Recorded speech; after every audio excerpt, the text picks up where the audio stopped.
ఏ మంచి లేనటువంటి నీ జీవితంలో దేవుడు నిన్ను ప్రేమించి నీకు ఒక ఆధిక్యత, నీకు ఒక గౌరవం, నీకు ఒక స్థాయి, నీకు ఒక పేరు దేవుడు ఇస్తే, ఆ పేరును చూసుకుని, ఆ స్థాయిని చూసుకుని ఇచ్చిన దేవుడిని మర్చిపోయి దేవునికి వ్యతిరేకమైన నిర్ణయాలు తీసుకుంటా ఉంటాం. ఆ ద్రోహపు మనసును, ఆ ద్రోహపు కార్యాన్ని ఆకాశమందున్నటువంటి దేవుడు చూడకుండా ఉంటారని ఎలా అనుకుంటాం?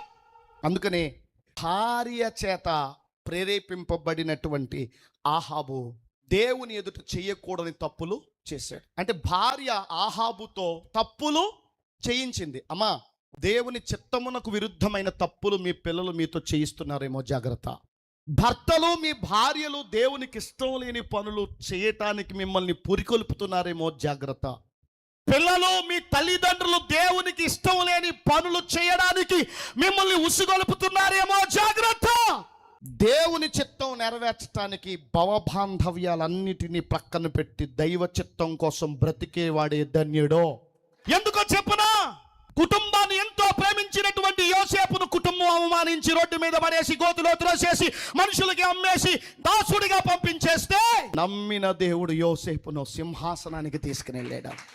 యోసేపును సింహాసనం ఎక్కించింది కుటుంబం కాదు, ఆకాశమందున్న దేవుడు.